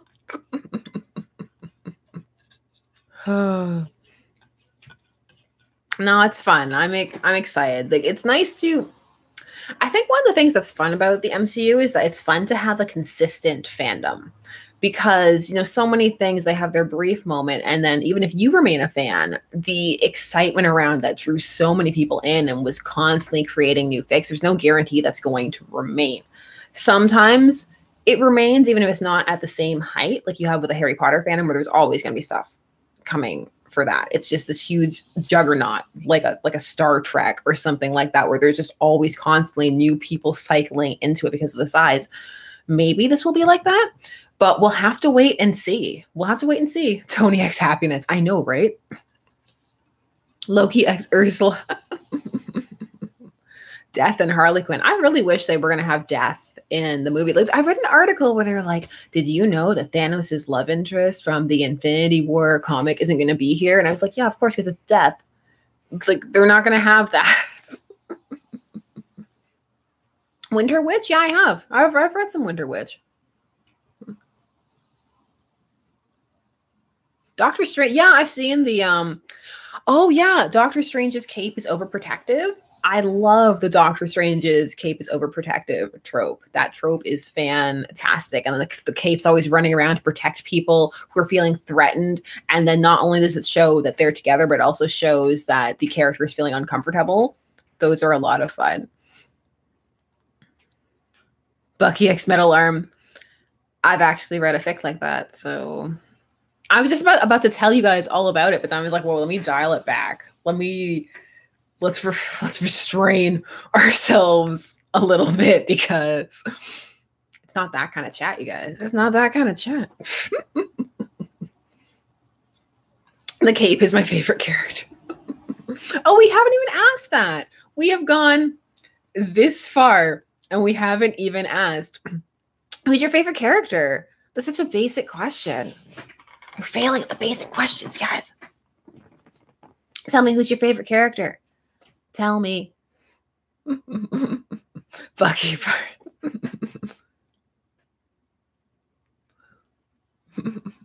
Yeah, you can have more than one. Name them all. Go for it.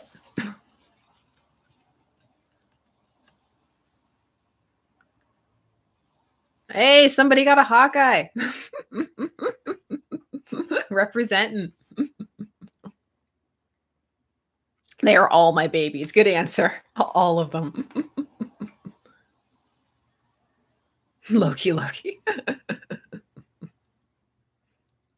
I liked that Vin Diesel showed up with his suit full of branches. Also, I like when Vin Diesel speaks in his actual speaking voice. It's always so disconcerting when you're so used to hearing him do the gravelly tone he does for his movies. It's always really entertaining when you hear his actual voice, because compared to that, it's, hey guys, how are you doing? Even though it's not that high, but just in comparison to where he normally is, all the way down here, it's it's amusing.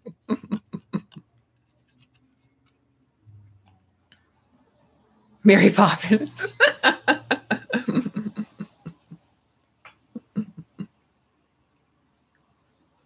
Yeah, Vin Diesel is a fanboy. It's kind of great. It's nice when people enjoy the fandom aspect of it, because I know sometimes people don't, and that's always uncomfortable and sad to see. I mean, of course, there are reasons that can put you off, and sometimes things just put you off permanently and you can't help it. And that's fine. That is 100% fine. I mean, that's never happened to me with a fandom. It's happened to me in real life with the Le'Veon Rose store, but that has nothing to do with this. I haven't cried in any of these movies. I'm a weirdo who cries at really weird movies. Not the movies I'm supposed to cry at. Quicksilver. We're reliving Quicksilver's death over here. Hulk X Thanos. It's plausible. It's plausible, you guys. Because, you know, that is one of the fandom questions that people like to ask over and over again, which was, how does the Hulk have sex? Also coming up very close second is, does the Hulk have a penis? Not the Hulk. Does the Thing have a penis? Like, that is apparently a fandom question that people need to know. Thanos X Darkseid. If Darkseid is going to go along the veins of Steppenwolf from Justice League, I don't even want it to happen. Just that. That green screen. Yeah, I remember X-Men Evolution. I remember missing all of their really intense, ridiculous accents from the 90s series, like super Southern Belle Rogue.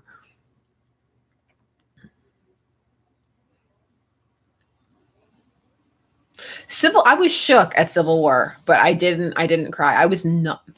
Okay.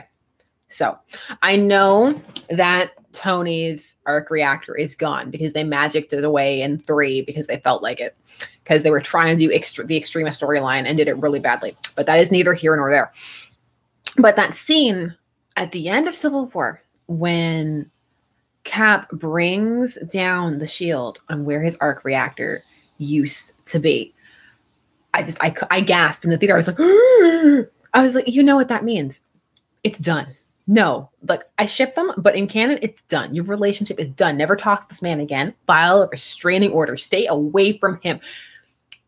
It's symbolically killing him, and then they leave him there with his suit powered down. I've read so many fics. I've actually read some death fics where he just dies there and freezes to death because nobody knew, because of course he didn't tell anybody, and so he just dies there.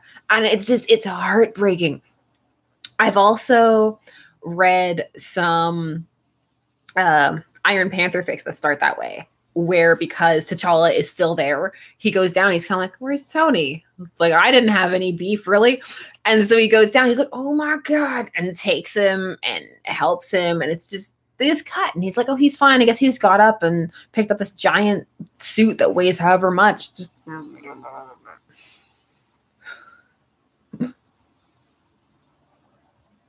I can't read death fics. Oh, I can. I get really bummed out sometimes, though. Like, sometimes they're just really depressing. And afterwards, I'm like, why did I read this? Now I'm really sad. Now I need to read the crackiest fluff fic I can find. Yeah, I know. Bucky did do that too, but he wasn't himself at that moment. So I will, like, that's different. That's different. Steve was in control of himself. I know the situation was heated and everything, but you've worked with this person for years. He found out you were keeping this secret that apparently everybody knew about him because he didn't really look into it hard, I guess. And, yeah, it was an overreaction. He flew at him and everything. And, like, that's wrong too. But it's just, the whole scene. Pregnant Tony Civil War. What are we talking about in the chat now? Tony X therapy. He tried to talk to Bruce at the end of Iron Man 3, but oh no, he wasn't listening because the lulz. Hardy har. Oh, also some good fics are the ones where Loki has his mouth sewn shut because they're mimicking the myths with that one. Some of those are when Loki can't talk. Some of those are very interesting, where he rebuilds his brothership or ship, depending on what you're doing with Thor.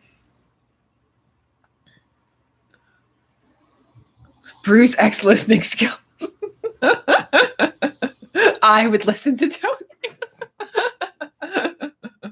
I know, right?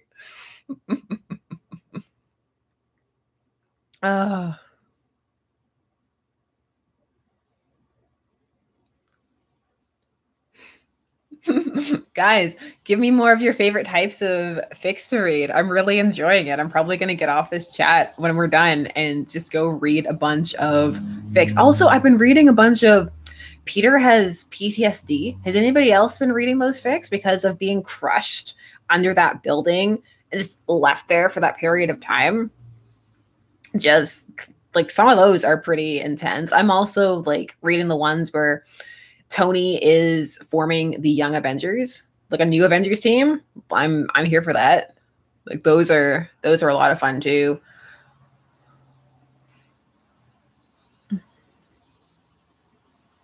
Not specifically claustrophobic. I've read those too, but like afterwards, after everything that happened, and he's just not okay. I also like the ones where people skip to everything's just fixed and they're all a team again, and we've worked through all of our issues and they're dealing with some giant calamity together, and they're all really protective of young baby Peter because he's so young.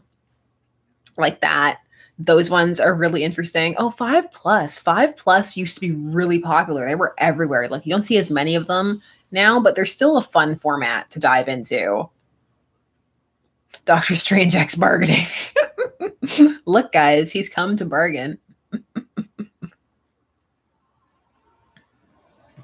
Yeah, Wanda deserves to have some real twins. Let her have real twins this time. Tony can make it happen. We have the technology, and if he can't make it happen, then sure he can make it happen. We can make it happen. Oh, 5+1 is like a 5 situations plus 1 scenario. So it's usually like 5 times Tony told Steve he loved him and 1 time Steve told him, or something like that. Like those kind of fics. Like 5 times the Hulk couldn't dance and 1 time he could. Although that, yeah, someone write that.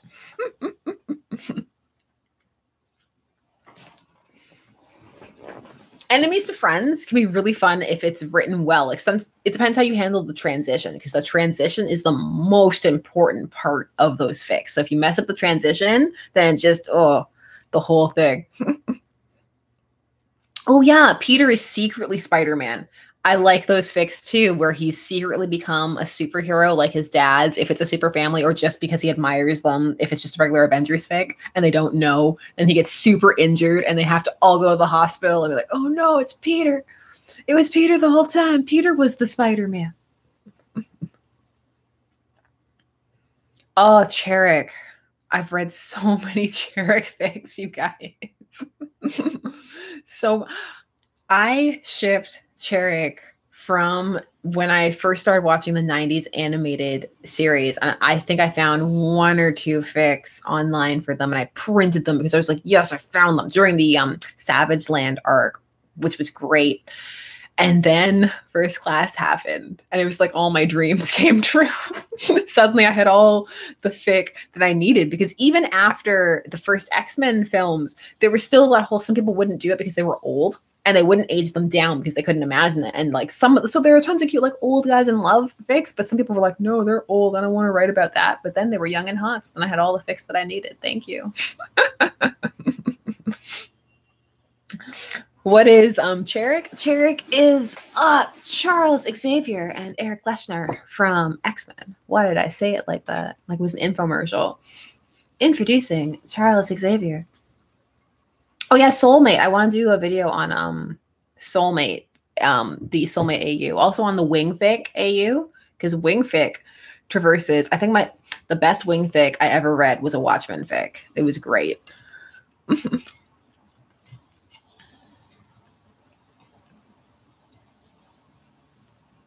Patrick and Sir Patrick and Sir Ian, like they have the cutest friendship. Just Patrick Stewart online in general is the best. He's so great. I love Patrick Stewart. I love most of the things he's been in. He's my favorite Star Trek captain, just everything. Just Patrick Stewart all the time.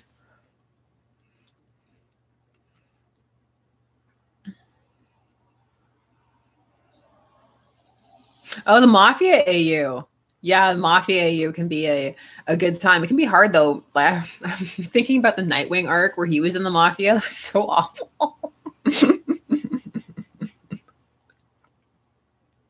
Yeah, I've read some cool Thor X Steve. Thor's characterization in fandom really varies. It's really interesting.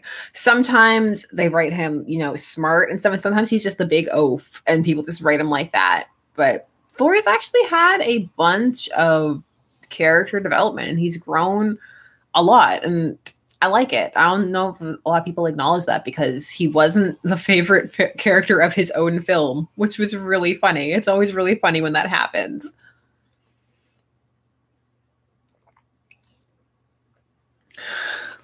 I have not read that fic, but that sounds good, Janet. What am I drinking? Tea.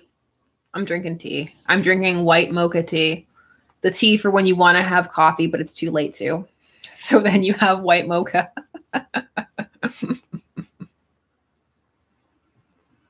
Thorax coffee, me X coffee.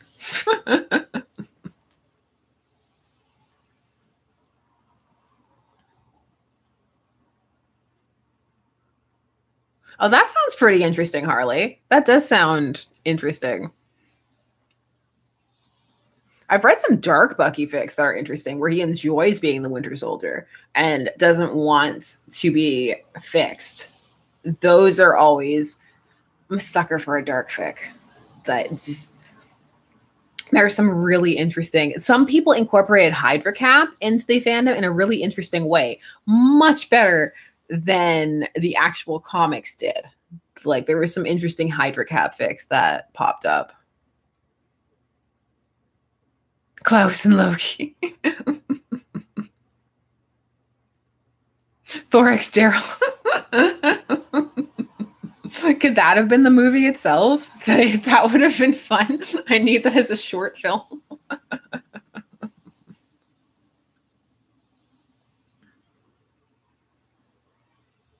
Yeah, the domestic fics are really fun, where they're just doing regular stuff. That's all. Like Avengers movie night is a really fun trope to dive into. The Avengers cooking, that's also a really fun one. Oh, the Avengers introducing Steve to the ways of modern life. That's also fun. Oh, Secret Crush. you know what the secret crush trope is, where the person has the crush on the other person, and so they go and pretend that the crush is on somebody else. I think the most recent one I read was Tony and Steve. So it's Steve all like, oh, like, Tony, you're so successful with the ladies. Like, I have a crush on somebody. Can you help me up my game? But it's really Tony that he wants to get with. Oh, depressed Steve. Like, depressed Steve isn't dealt with enough, I find, in the films, because he has so much that he needs to work through. But instead it's just like, but Bucky, though. Bucky will fix my problems. Slow burn can be fun if it's well written. Like, as long as the plot around the slow burn is good, it's fine. Like, the only issue comes if the plot around the slow burn isn't good, and then you're just waiting and you're like, what? You said it was burning. Where's the burn? Social media.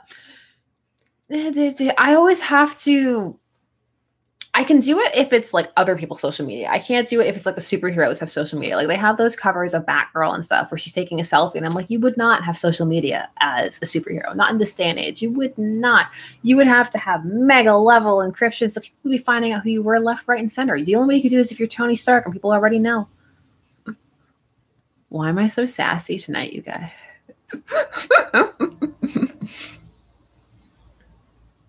I read mostly Fury as a jerk fics, but yeah, like, Fury, like, taking care of toddler Avengers. Oh, de-aged fics. Mwah. It's beautiful. It's a great way to find out about the characters' pasts. That doesn't always have to be, obtrusive or stop the plot. It's not the tea. It's not the tea. It's because we've been talking for so long, and I'm trying not to do the gross cough.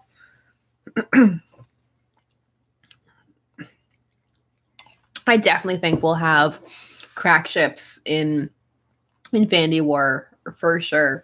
I feel like at this point, everybody is just shipped with everybody else. So it's just seeing which of those ships becomes popular and which ones people gravitate to.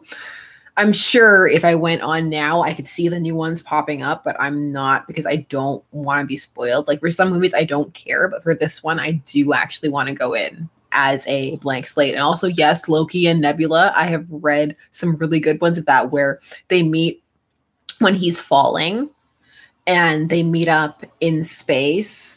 Some of those are really interesting.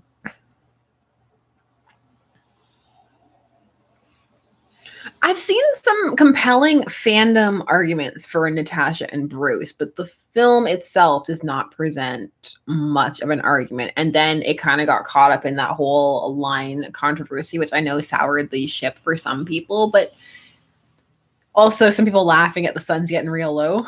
I'm kind of glad they made fun of that in Thor 3. The things they made fun of in Thor 3 were a lot of fun. Like, I loved how they reclaimed the adoption line and kind of brought it around and spun it. That was a lot of fun. It was a very aware movie of some of the fandom stuff that had happened, and that made it really enjoyable for me. Loki falls a lot, but I don't know if there's Loki X Floor, though. The play, I know the play was everything.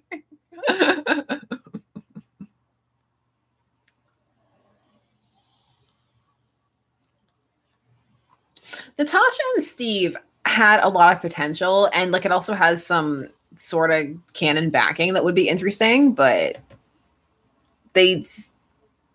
I would have gone with them if they had gone that way, but they're just so wishy-washy with what they want to do with Natasha's character that it's hard.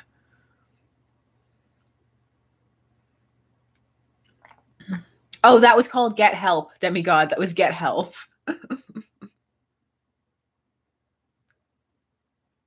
Are there any real Groot ships? Like, are you talking about Groot X Rocket? Like, what do you mean by real? Because if you mean like ships with Groot, there are a lot.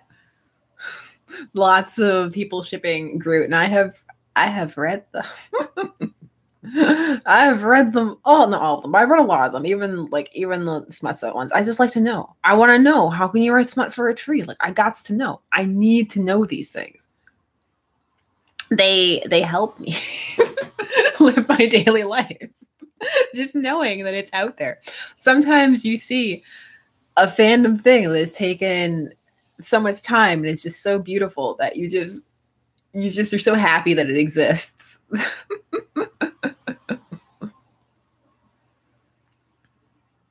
Do you think Natasha and Loki will be a thing? I don't know. I know that Sebastian Stan was there for it, and a bunch of fans jumped on him and called him problematic, which was troubling because he was just intrigued by the canon ship from the comics that he actually took the time to bother to read, which is more than you can say for a lot of people who play a comic book character. Looking at you, Jesse Eisenberg. Still not over it. Who else saw that interview with Jesse Eisenberg about his Lex performance where he said that he gets paid to make movies, not watch them, so he's never seen one of his performances. It was amazing. Oh. No, I can't, guys. These weekly chats are encouraging my soul. It's bad.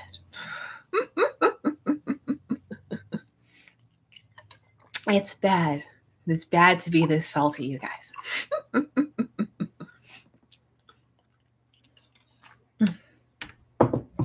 Yeah, I like Smallville Lex too. But no, we can't veer, guys. We can't veer. That's for next week. Salty Saturday. I'm the salt creature from the first episode of Star Trek TOS, The Man Trap. You know, like there's only one left and it needs salt to survive. That's me. Salty Saturdays. I kind of want to play more Otome games, you guys. Like, I know I'm not a gaming channel or anything, but I just really like it. I like playing games with you guys. Weasley, not these. I leave the links up though on my social media, so you can always go back and rewatch it if you have that link. For these, like for YouTube channel algorithm reasons, it's different with the Let's Plays than it is with these. Like YouTube has made a lot of changes actually, and so I'm actually gonna have to do an update in the front of one of my videos and do the whole click the subscribe, click the notification thing, because it's gotten really bad the way that they've stopped notifying people when stuff goes up. So it's really, really difficult. Like the stuff that YouTubers are complaining about, like the filter frames and stuff, like they're very real. Like they're definitely happening. Loki X consistent character. Oh, that's amazing. Loki X, he copies 10 of himself. Thanos gets redeemed. I'd watch it. Loki X character development. He got some in 3, but it was kind of just like, oh, hey, we decided that we were done with the wishy-washy stuff, and now we're moving past it. Which I really Loki X everyone in this chat. Tony falls for Lady Loki. Yes.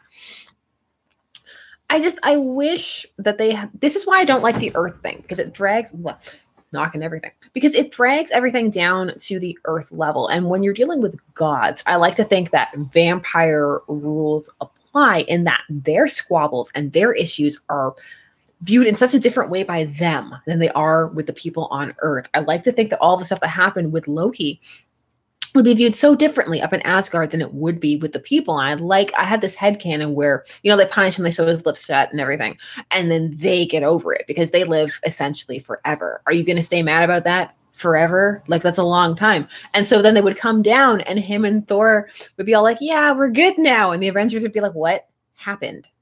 He tried to take over the world. And they'd be like, meh, you know, we have to live together for the next couple of millennia.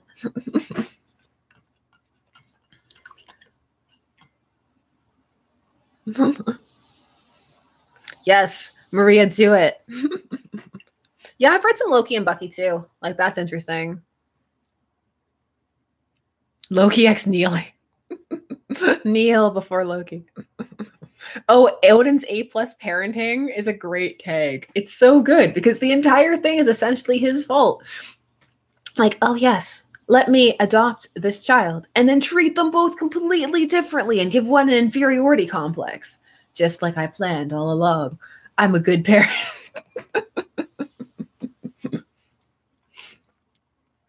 CapEx not dying. I don't know. I mean, Chris Evans grew that sweet, sweet mustache for something. Maybe he's out. He had a good run. If he is out, he had a good run. And I would be interested in seeing either Falcon or Bucky as Cap. I'd be, based on the arc that they've created, I would be more interested in it being Falcon than Bucky, to be honest, because Bucky needs some White Wolf help time.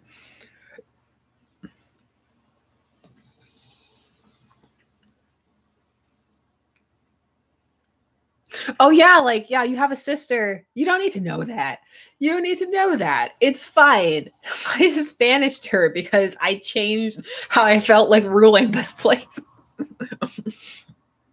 Oh yeah, Howard is a terrible parent as well. That came up a lot after the Captain America movie, where it was all like, look, it's Dominic Cooper. Don't you love him? He's so quirky. And then people are like, I've read the comics. You can't do this to me. Oh yeah, if Cap dies, the fandom will explode with fix-its. And those are going to be so creative and so great. Sometimes when something huge in fandom happens like that and you get all the fix-its, it's just the best thing. I really like Thor is adopting his father lied about that too. You know, with Odin's parenting, I wouldn't be surprised. There are no children. The cake is a lie. Oh, Avenger Loki was fun. Yeah, that was a fun trope after where they played it like Loki was very much in his trickster element and he would show up and do something and they would stop him and eventually he got bored and then he wanted to join the Avengers and then he was there for Avengers movie night and everything. Yeah, those are a lot of fun.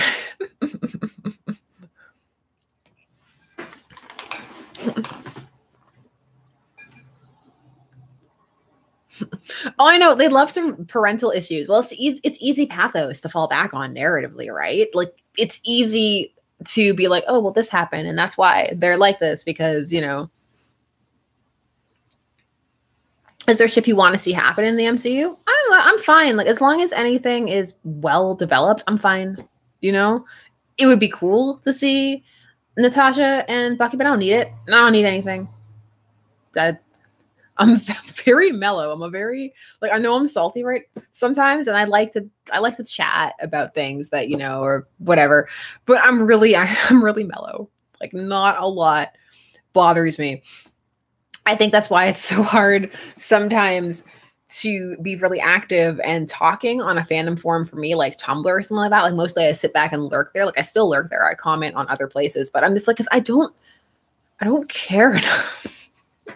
I can't get angry about that kind of stuff. I'm like, I have real things in my life to get really angry about. And even if something like this have problematic elements, I'm like, you know what? There's so much real life activism stuff that I can be doing that I'm not going to spend that energy in fandom. I'm going to spend it in my real life. That's where I'm going to do it. Oh, come on. They can redeem Steve and Sharon, maybe. Odin and good parenting. Yeah, I've read some Steve and Howard fics, especially where the ones where like Howard spends his whole life looking for Steve and finds him, and then they raise Tony. Those are interesting. Fandom is real life. It is, but you know what I mean? Like, when you're on a post and people are getting really, like, you know, clans, sheath, pedophilia, and you're just sitting there like, I gotta do my taxes. Because that was definitely me this week. Oh, it's tax week. The fun. Winter Soldier Peggy is an interesting one.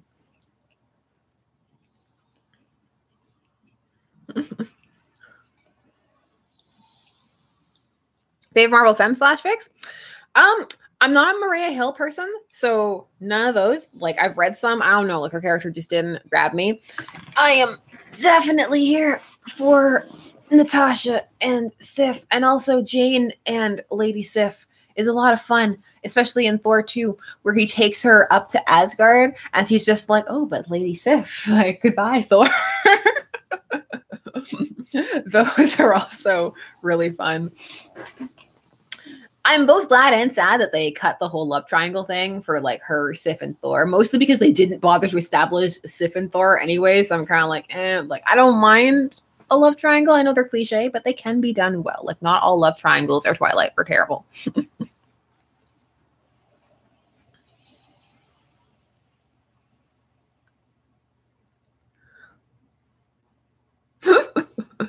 Are we all just looking up like fics now? Have I sent you down a horrible fic spiral? The rest of your night is just gonna be fics. I couldn't get into Elektra. Like, as a character, I really tried, but I don't know, I just didn't connect with the actress. And so, like, I've read the fic, so I'm just like, I don't. You like her great passionate love for Matt. I'm just like, I'm here for avocados at law.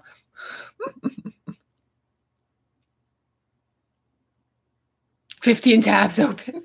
That's normally how many tabs I have open, because I'm always looking at articles and other things. So it's just a tab fest. People come on and they're like, can I close any of these tabs? I'm like, no, you can't close any of the tabs. Every tab there is relevant. Although, I don't know, like, I still kind of hold my fan fiction close to my chest. Sometimes I'll find my husband has opened one of my fanfic tabs and I'm like, no, shoo, get out of there. It's not for you. Or he'll read over my shoulder. That's always really funny. Not really. No, like, not for me. It doesn't slow my computer down. Like, sometimes, like, I have them open now, like with Streamer, I'll be editing and I'll still have everything open so I can refer to it, grab images, capture what I need, like all of that stuff.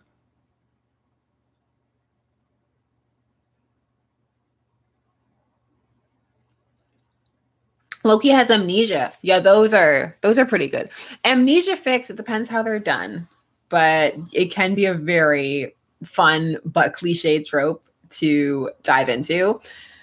I like the Black Widow has amnesia fics. Like, those are interesting. Does my husband ever think fanfics are super weird? I think he used to, but then he married me. So he got over that real quick. Also, he watches over all of my videos. So little squicks him out anymore. I think there's only one video that I've done that squicked him out since he started watching them for me. That's right. You don't just marry the girl, you also marry her fandom.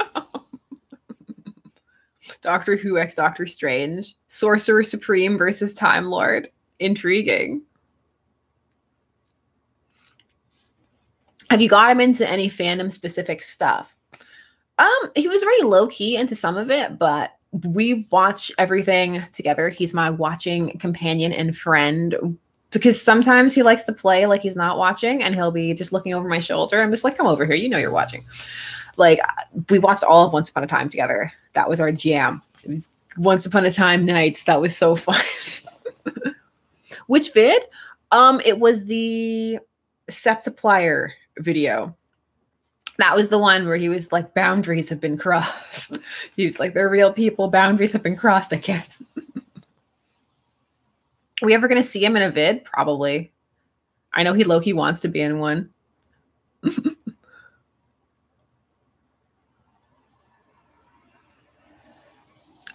As for downloading, I'm not sure, but it's definitely possible to copy and paste. How's my baby girl? She's great. Her birthday is this weekend. She's turning 1 year old, and I can't. I don't know where the time went. I am so happy and horrified. I don't know. Like, we're doing the party. We're getting the little cake and all of that stuff, and yeah, she's already a little fandom nerd, you guys. Her favorite song is the Data and Picard song by Pogo. Her current favorite toys are a little Spider-Man doll, a Pikachu, and a Bubbles Pop Funko. It was inevitable. It's already starting. It's so cute.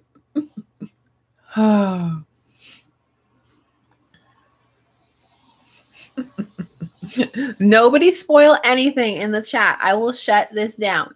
I will shut it down. There's no spoiling.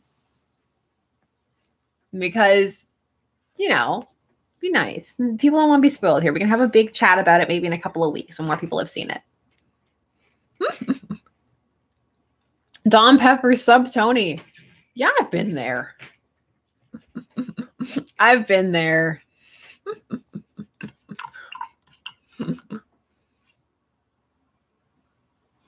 Ever plan My Hero Academia? Like, oh yeah, probably. I finally got my Crunchyroll.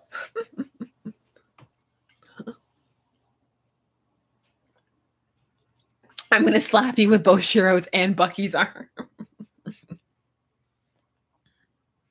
Eric Killmonger / healthy coping mechanisms. That's great. That's amazing.